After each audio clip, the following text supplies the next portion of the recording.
Very proud of what I've done, man. Very happy, very content. Try to mesmerize people. I always tried to do it by the way I talked.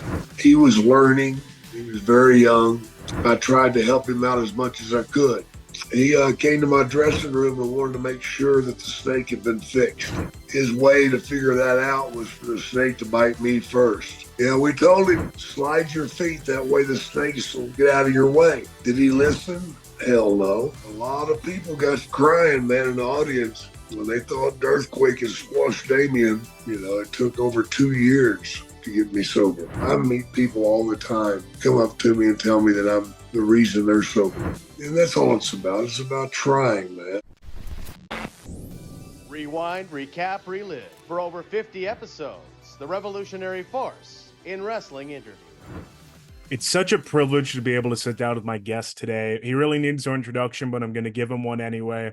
A multi-time Hall of Famer, including WWE, where he made his name known against fellow legends like Andre the Giant, Ricky Steamboat, Macho Man. The list goes on. He's the master of the DDT. Please welcome Jake the Snake Roberts. Thanks for having me. Of course. No, it's awesome to have you here. Thank you so much for being here. And this is your second time on the show. I'm not sure if you remember, but back when everyone was figuring out how to even use Zoom, I had you on like 3 years ago. Yeah. And we got something done. It was a good one.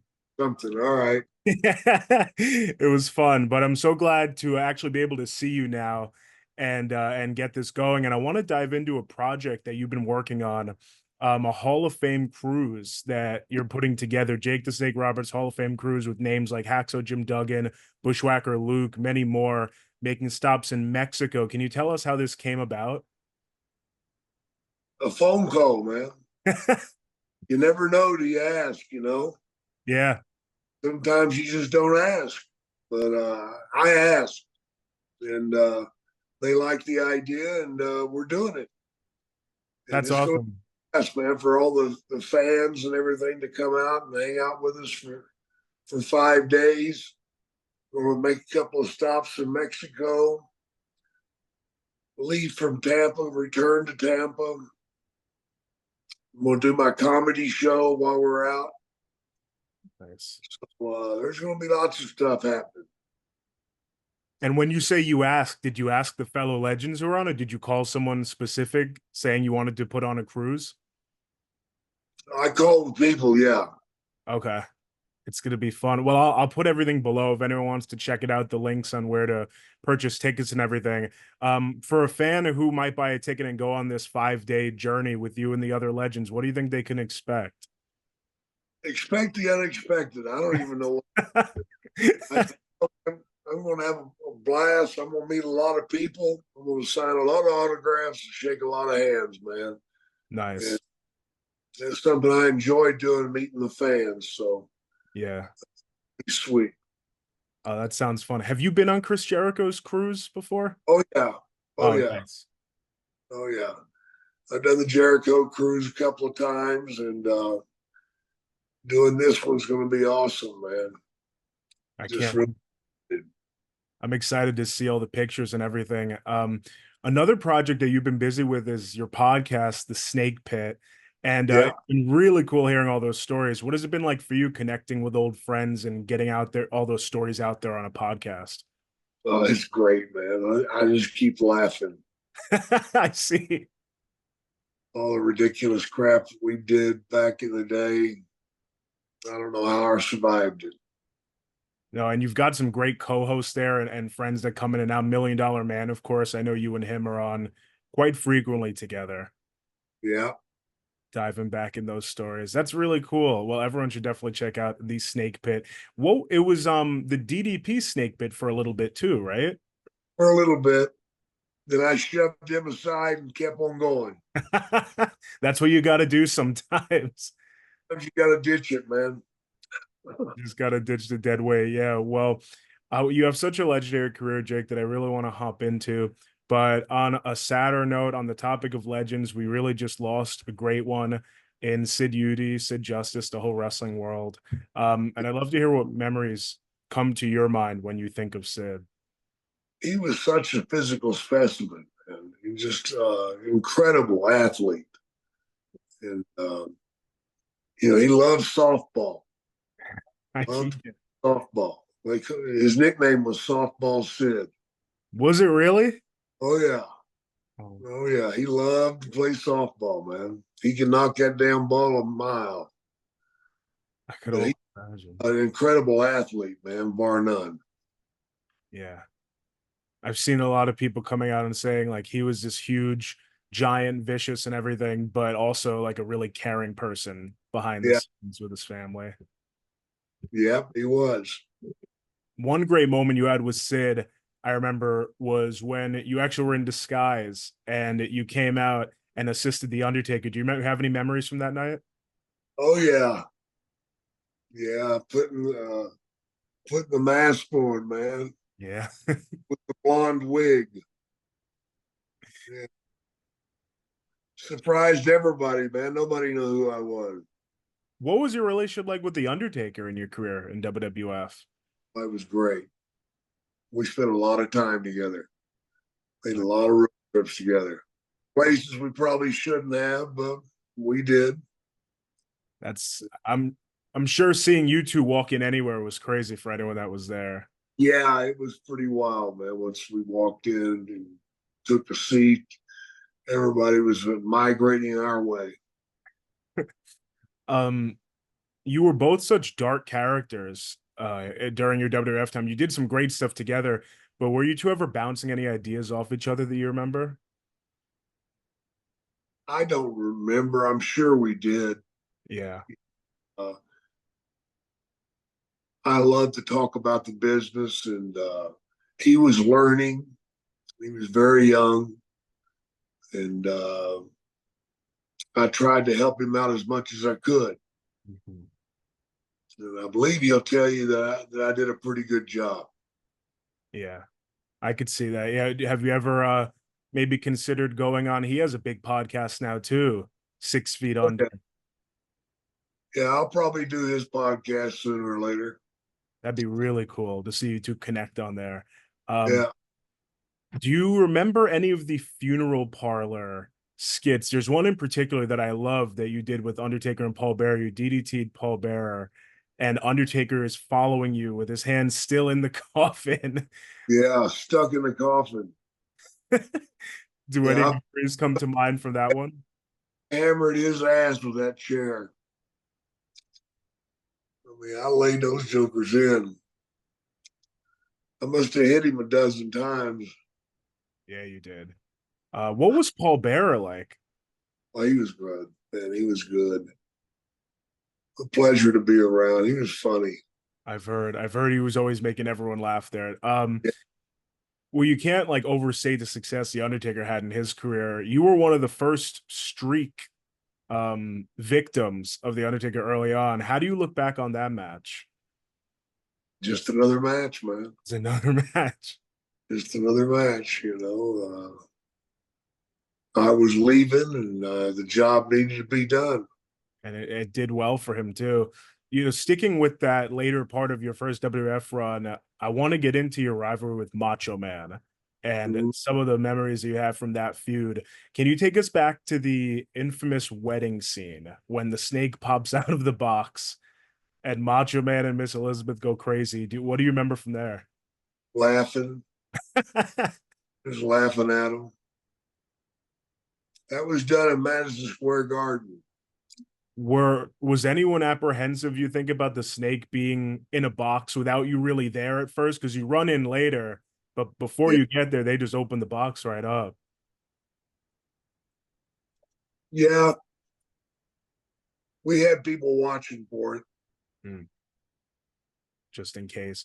Well, so Yeah, I feel like something still to this day that wrestling fans are trying to figure out how it was done was the snake biting Macho Man. it was pretty easy, man. I just slapped the piss out of the snake. I had to turn my back to Randy, and I slapped the snake pretty good. That pissed him off. Did Randy know that well, he knew, but what was his thoughts before heading into it? Oh God, man, he drove me nuts. He came to my dressing room and wanted to make sure that the snake had been fixed, that it had its venom sacs removed. Right. his way to figure that out was for the snake to bite me first.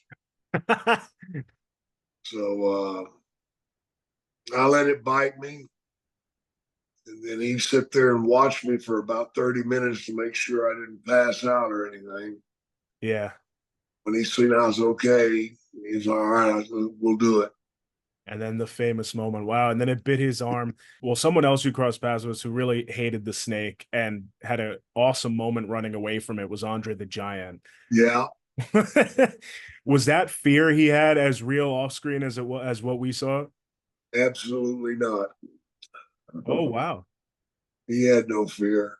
Yeah, he eliminated himself from the Royal Rumble. I feel like there's no one else that could just lay down on all the ropes like he did Yeah. and get out of the ring.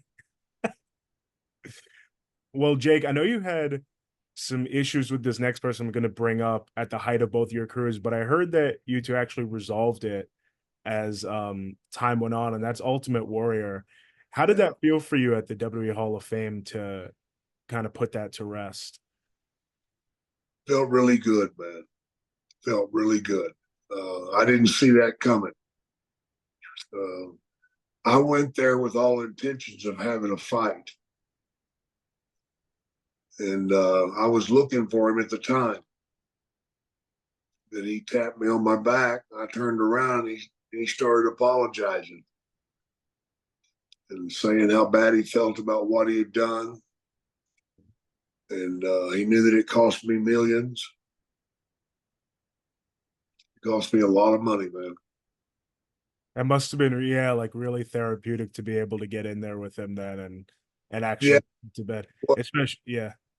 And it was just so sad, what happened the next day I or the can't day. believe that. So soon, yeah. Yeah, it was really sad, man. And for his children to be there seeing that, just horrifying.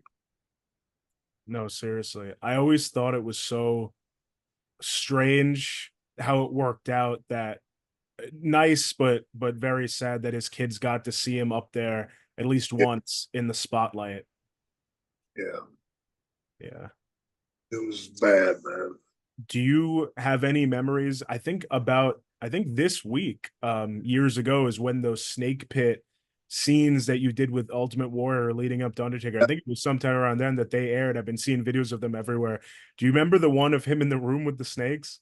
Oh yeah, yeah. We told him to slide his feet, not to go in there and stomp around. Slide your feet. That way the snakes will get out of your way. Did he listen? Hell no. He just walked in stomping, stepping on snakes. They were biting the shit out of his boots.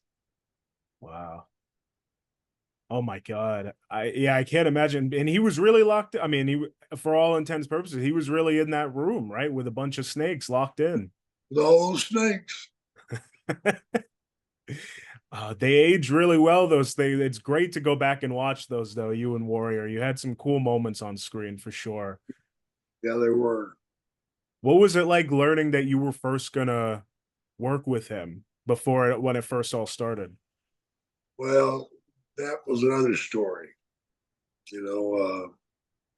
I got a phone call from Vince, and I called Vince back, and we were in Orlando, and he told me that I needed to go to the Warriors locker room, knock, then go in and ask him for permission to wrestle him. Oh wow. And I'm like, are you fucking kidding me? Just fucking say it. Say we're doing it, man. It's over with. He's the boss, right? Yeah. He's like, no, that's not the way it works now. It's up to him. So I went in there and humbled myself and kissed his ass for a minute. Told him I'd like to wrestle him. His reply was he went on a rant, as he did a lot. about not caring about me or my family or anything I had going. He just wanted to make fucking money. Wow. Yeah, that couldn't have been good to hear. It wasn't.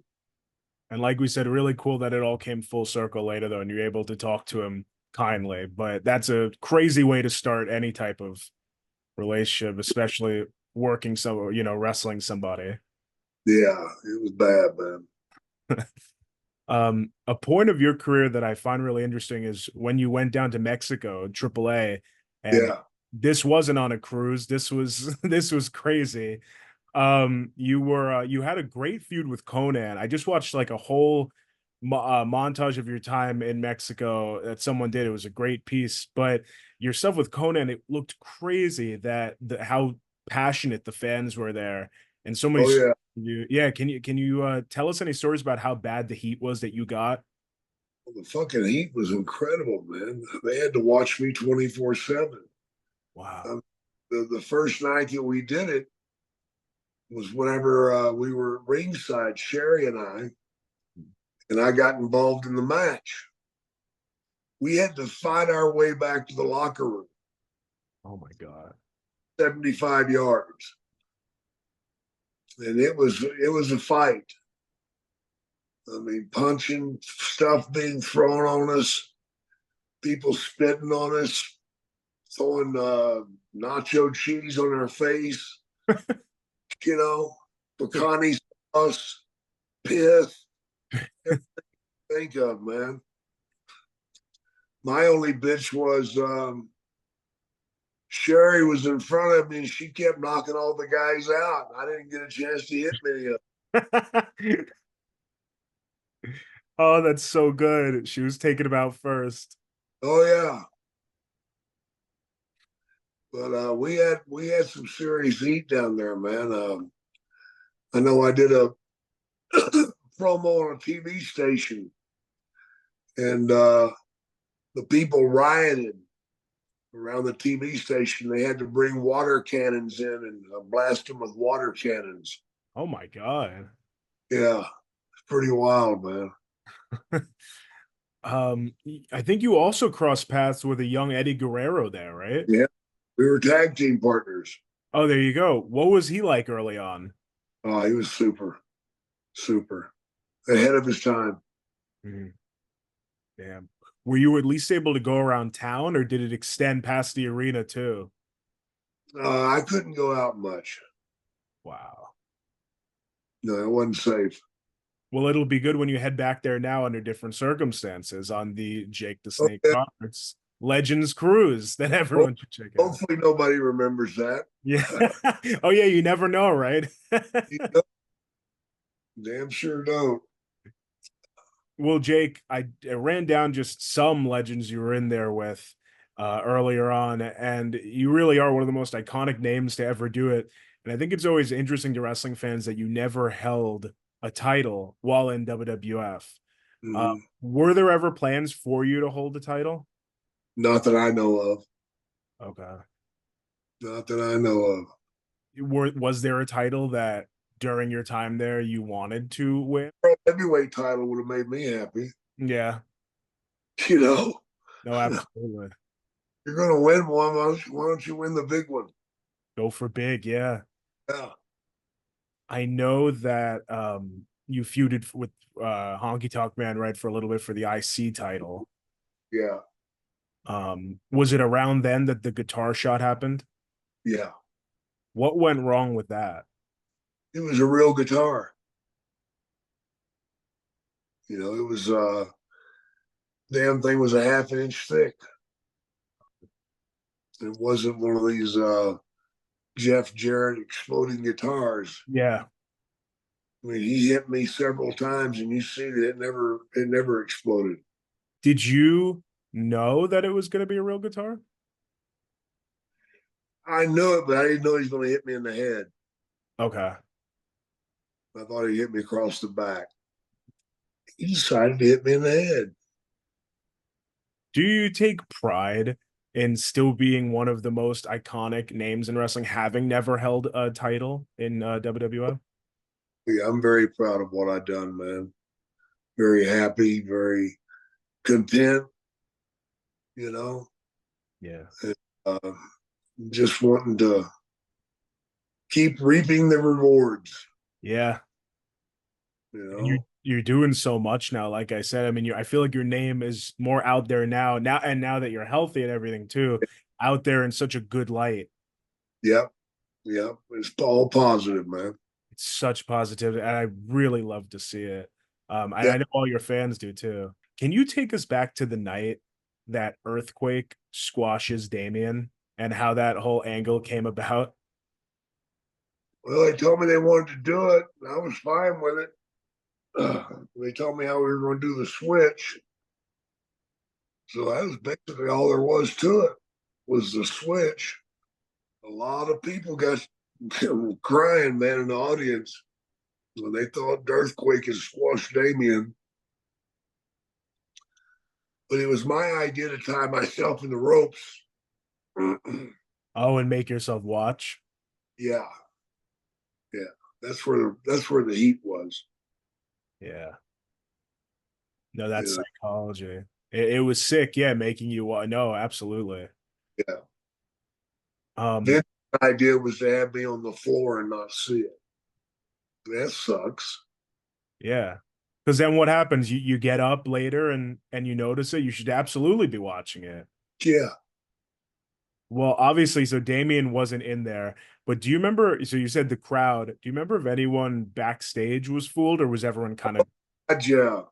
The people from the RSPCA, they were there? well, they were there. They wanted to see the snake before and after. Wow. And I came through the curtain and she went off on me. She cursed me, you know, called me a low-life son of a bitch. And look at those kids out there crying. They're worried about the snake. And I showed her the snake is fine. And she's like, I don't care. Look at those kids out there crying. You're a bastard. You're a no good bastard. I'm like, get a life, lady. The snake is literally like, were you holding the snake? Yes. Alive and well. Oh, yeah. Alive and well, man. Oh man. You know, interestingly, Tony Khan actually just said at an AEW press conference that I think that was his first ever wrestling event was watching Earthquake squash Damien. Have you ever talked to them about that? No, no, sure haven't. Did you know that? No. Oh yeah. He said it at the All In press conference. I think maybe he was one of the kids crying in the crowd. Well, on the topic of AEW, so we first saw you debut there and confront Cody Rhodes. How did that debut even come about? Because it was so shocking. I don't think anyone was expecting you to come through there, curtain. Yeah. A phone call. And we made a deal for me to be there for 6 weeks. Okay. And at the end of 4 weeks, they give me some papers saying I was going to be there for a year. Wow. And then when the year contract was up, they gave me another contract for 2 years. And I just got another contract for a year. So, Oh, cool. So we get to still see there. AEW more. Yeah, I'm still there. What's your current role? Are you more backstage? I saw that you were part of I think it's an outreach program. Yeah, we do the outreach stuff all the time, man. But I'm still Lance Archer's gopher, Okay. you know, which I love because he's such a great talent. He's got so much talent, man. Oh yeah. He is really incredible. Is there anything that you've lended to Lance specifically that comes to your mind? Hopefully, I've helped him on his interviews. Hmm. That's what I try to do. So I would like to think that I touched some good spots there. Yeah. Well, I'd love to hear from you. Can you take us through the psychology of a Jake the Snake promo? Oh man, I just go out there and do it, brother. That's so impressive. I mean, seriously impressive with the, as you know, with the stuff that you've said over the years.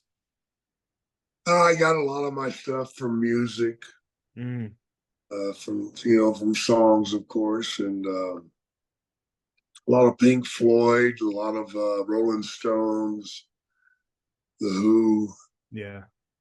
yeah, and I just try to make people pay attention, you know, and you can do it several different ways. You can do it by the way you talk, you can do it by the way you look.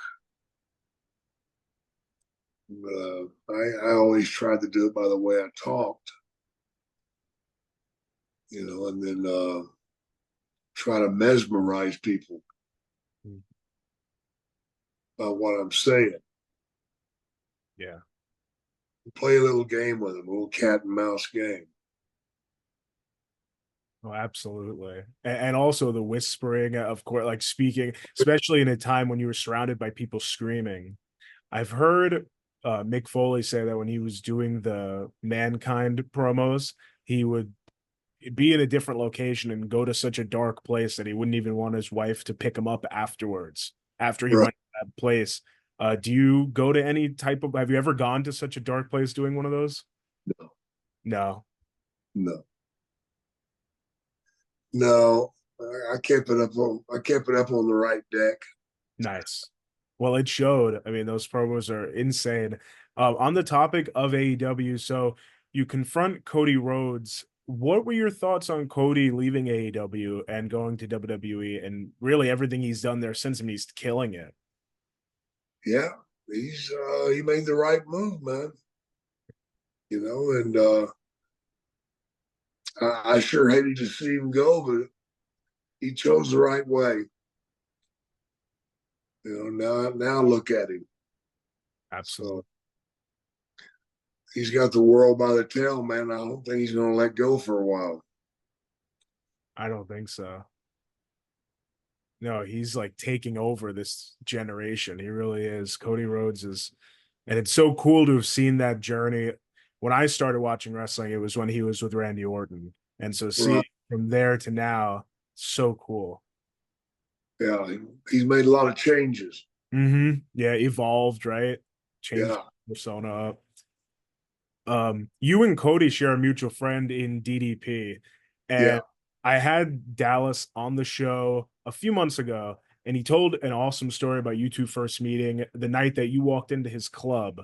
I think yeah. first time you met. Can you take us through what you remember from that night? Just choosing that club to go to out of all the clubs. I just seen it. Said, what the hell? Why not? Norma Jeans. No, yep. And went in, did what I do, man. I found me a place to stand. And, And how long until DDP? Do you remember meeting like your first impressions of him? oh, probably 20 minutes. 20 minutes, yeah. Yeah, he was cool. He was cool. He's running the place, so he had to take care of business, but he was cool. Yeah. Another guy just beaming with positivity to him, and he's like a short 5 minute conversation with him can just brighten your day. I feel. Oh, yeah, absolutely. Um, well, to fast forward from that first meeting to down the line when DDP plays like a pivotal role in actually saving her life, resurrecting you. Can you tell us about that journey? It was rough, man. It wasn't no cakewalk for sure. It took over 2 years to get me sober. That's a long time. Yeah. That's a long time not to drink. Um, it was rough. I went through a lot of rough nights, man, Mhm. but I made it. And the grace of God and good friends. That's how I made it. And we are very happy that you made it through the other side and that you're doing great. Yeah. What does it mean for you to be able to be an inspiration for people who are still going through a journey like that, watching your journey, especially the resurrection of Jake the Snake, which was such a great piece.